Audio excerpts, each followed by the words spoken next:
오늘 참고할 공간은 손지창 오연수 배우님의 집입니다. 사실 옷이나 자동차보다도 내 성격을 잘 보여주는 것이 집인데요. 고민이 담긴 취향이라는 것이 쌓여있기 때문입니다. 우리가 상상하는 부부의 이미지와 잘 부합하는 공간일지 한번 살펴보겠습니다.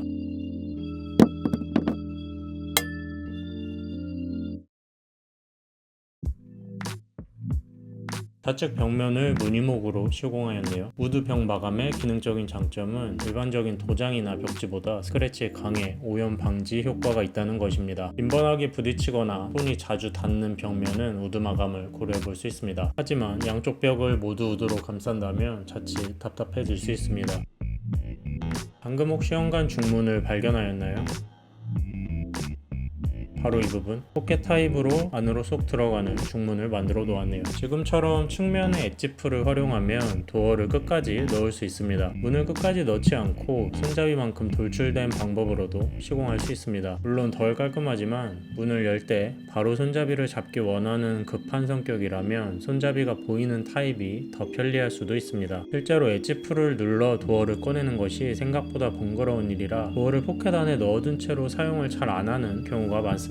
벽면과 문을 동일한 면으로 깔끔하게 만든 히든도어 형태로 설계가 되었네요. 히든도어는 일반적으로 이러한 목공 디테일로 만들어집니다. 숨겨진 장치를 통해 강제로 면이 없어 보이는 것처럼 만든 겁니다. 문틀을 일체화시킨 뒤에 전면의 평평한 면에 도장 등의 마감을 하는 것이죠. 닫힌 상태에서 볼 때는 면이 일정하지만 후면부 도어나 문틀을 보았을 때는 한 계단 꺾여 있게 됩니다. 매일 도어를 여닫을 때마다 문틀과 벽면에 충격이 전달되기 때문에 도장 마감이 잘 깨지는 부분이라 유의가 필요합니다. 고급 설계에서는 측면을 파내고 설치하는 히든도어 전용 경첩을 사용하기도 하는데 일반 나비 정첩에 비해 수백가량 더 비싸기도 합니다. 코너를 돌아 나갈 때 상단 부분에 집중해 봅시다. 복도와 천장 높이가 다르죠. 이러한 부분에 마감을 잘 하는 것이 인테리어 디자인 완성도를 결정합니다. 위에까지 우드로 올려서 갈 것인지 지금의 모습처럼 우드는 같은 높이로 쭉 돌아가고 나머지 높이를 벽면 컬러로 갈 것인지를 결정해야 합니다. 우드를 천장까지 올려서 돌렸다면 복도 마감은 더 깔끔하지만 거실 뷰가 조금 답답해 보일 수 있겠네요. 공간의 위치는 대림산업에서 건설한 아크로 서울 포레스트로 알려져 있습니다.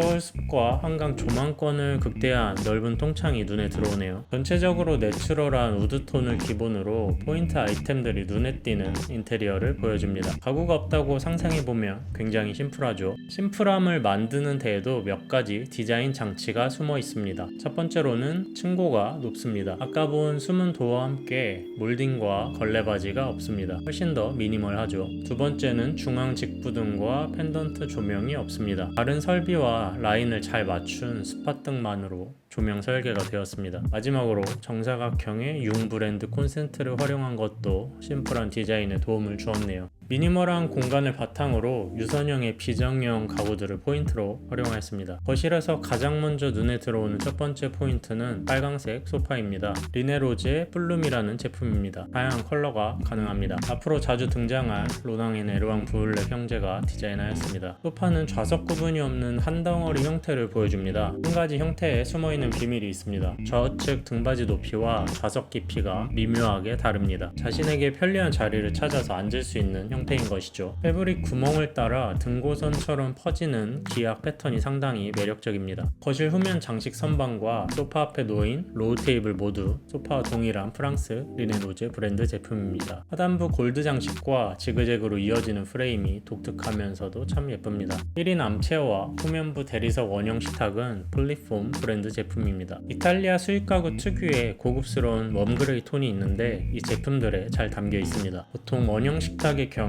다리 형태가 직선이나 니은자 모양이 대부분인데 독특한 형태로 참 예쁘게 디자인된 제품입니다. 대부분의 수입 가구는 상판은 대리석, 다리는 메탈과 같이 부품별로 자재를 선택하여 주문할 수가 있습니다. 주방에 유광 도장 도어와 매칭하여 유광 대리석 상판을 선택한 것으로 보입니다. 얇고 긴 플로어 스탠드와 가죽 식탁 의자는 카탈란 이탈리아 제품입니다. 단순한 직선 형태가 아니었다면 주방의 석재 패턴과 포인트가 강한 소파와 함께 디자인 디자인이 너무 과해졌을 겁니다. 두 번째 포인트는 콘솔과 테이블 위의 소품들입니다. 한 여성의 얼굴 디자인으로 유명한 브랜드 포르나세티입니다. 포르나세티는 포르나세티 가문이 대를 이어 운영하는 브랜드인데요. 아직까지도 모두 과거의 방식 그대로 숙련된 장인이 제품을 제작하는 것이 특징입니다. 우리는 왜 포르나세티 이미지에 강한 끌림을 느낄까요? 굉장히 진지한 클래식 드로잉 이미지지만 고급스러움을 잃지 않는 동시에 위트를 담았기 때문입니다. 한번 보면 세련된 느낌의 강렬한 이미지가 머릿속을 떠나지 않죠. 포르나세티를 한번 접한 사람이라면 누가 보아도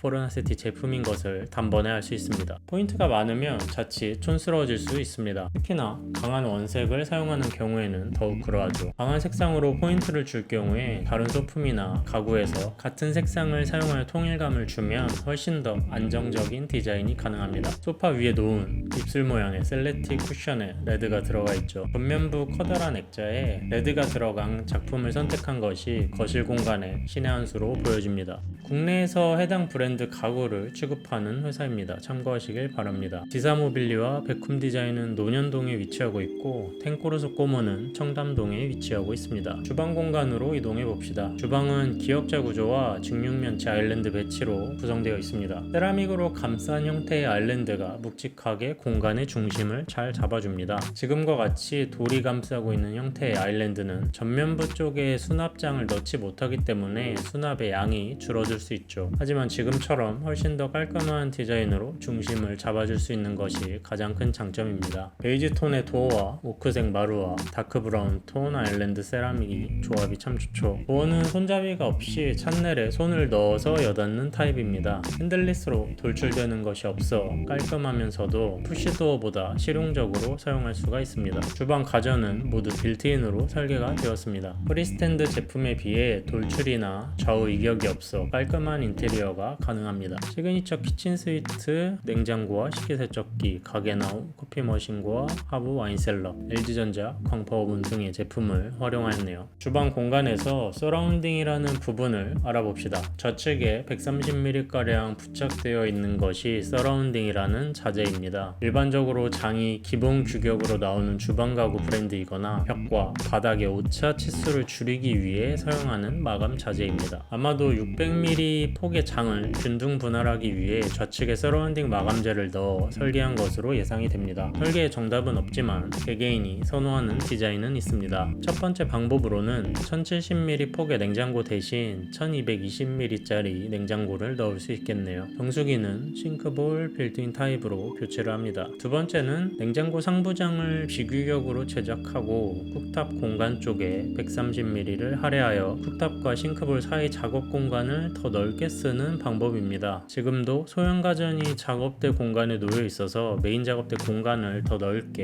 확보할 필요가 있어 보입니다. 이상으로 손지창 오연수 배우님의 집에 적용된 인테리어 원리를 해석해 보았습니다. 고급스러운 웜그레이 톤에 감각적인 포인트가 돋보이는 공간이었네요. 공간 꾸미기에 도움이 되셨길 바라면서 더 궁금한 점이 있다면 댓글로 남겨주시기 바랍니다. 공간을 채워가는 채널 두엘러스였습니다. 시청해주셔서 감사합니다. 결제가 힘들던데.